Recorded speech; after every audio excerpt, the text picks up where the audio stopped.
Good afternoon. Welcome back. It is Tuesday, December 5th, 2023. We are nearing the completion of the first full week in December, or at least the first 7 days of December. Next week will be the first full calendar week.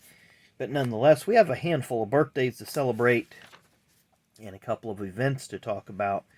Guess what? We're going back down to Five Flags Speedway, and the year is 2010. Johanna Long wins the race, and I believe she becomes the first female driver to ever win the prestigious Snowball Derby. Now let's fast forward 11 years to not Five Flags Speedway in Pensacola, but rather the street course in Jeddah, where Lewis Hamilton, as of right now, that was his final career win. So it's been 2 full seasons and Lewis Hamilton has not won an F1 race. Have to see if next year he can break that losing streak, as it has stood for 2 years now. So today's birthdays is brought to you by the letter J, and it's because all 4 of our birthdays, the drivers' first names begin with J. I'm going to start in 1986. I don't have any cards of this driver, but he made a comeback after a pretty nasty crash at Indy. It'd be Mr. James Hinchcliffe, the mayor of Hinchtown. So if you remember, he had that crash in practice or qualifying, I think in 2015, 16 or thereabouts, and actually had a piece of suspension breach the cockpit of the car and do some serious damage to his leg. So got very, very lucky there. Now we're going to go to 1926, born on this day, sadly passed away in 2004, be Mr. Jim Paschal. So I actually had quite a few cards of him, the 91 and 92 Pro Set Legends. Then this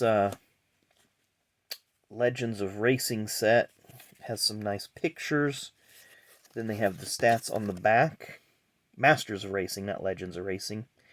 So there you see his career stats. 25 career Cup Series wins over 416 starts. There's some more information about him. I believe that might be a Ray Fox owned car, but let's see how good we are with our super old cars. Ray Fox, there we go.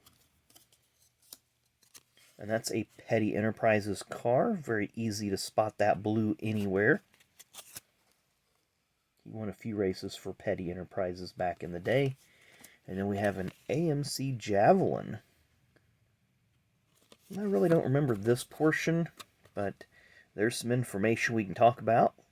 Probably the Grand American Series, the Grand Touring Division of NASCAR. It's kind of a secondary series. Our next birthday, born on this day in 1932, sadly passed away in 1989. And I wouldn't have thought I would have had this card of this driver. I was thinking I would have had the IndyCar card of him. But nonetheless, we do have a card for him. That'd be Mr. Jim Hurtubise. I believe he has one NASCAR win in Atlanta way back in the day. Has a lot of IndyCar starts, but these model car cards, or whatever. Very cool that it gives you some photos of cars that we wouldn't have seen ordinarily. And our final birthday, born on this day in 1938, sadly passed away in 1991 in that tragic crash at Watkins Glen, John Delphus J.D. McDuffie Jr. So this would actually, I believe, be the car, this little maroon-colored car down here would actually be the car that he would lose his life in. But there's some interesting stories. Brock Beard has an amazing biography that he has written, and I read it. I picked it up and read it in about 3 days. It's a very, very good book. Some information there. Got a Heroes of Racing card from 95 Press Pass. And then the 1992 Pro Set In Memoriam, that famous number 70 that JD showed up with nearly every week. Good look at JD. Now, this is actually incorrect because he does have one career pole, 1978, in the fall race at Dover, and he did get to compete in the inaugural Busch Clash in 1979, which I'm sure that was a bit of a financial help for that team. JD was known as an independent driver, a driver that generally drove for themselves, didn't have much, if any, factory support or sponsorship, and generally had to make whatever they won in their earnings, that's what they had to use to scrap by to get them to the next race. So there's a whole generation of drivers that were independent drivers, and JD certainly headed up that list. But that crash in 91, very tragic, caused Watkins Glen to redesign a portion of their track and create the inner loop to slow the cars down. And since then, yeah, they still have crashes in that portion of the track, but luckily nothing like what happened on that fateful day in August of 1991. So anyway, thanks again for watching. Really, really do appreciate it. Make sure you hit that like and subscribe button on your way out.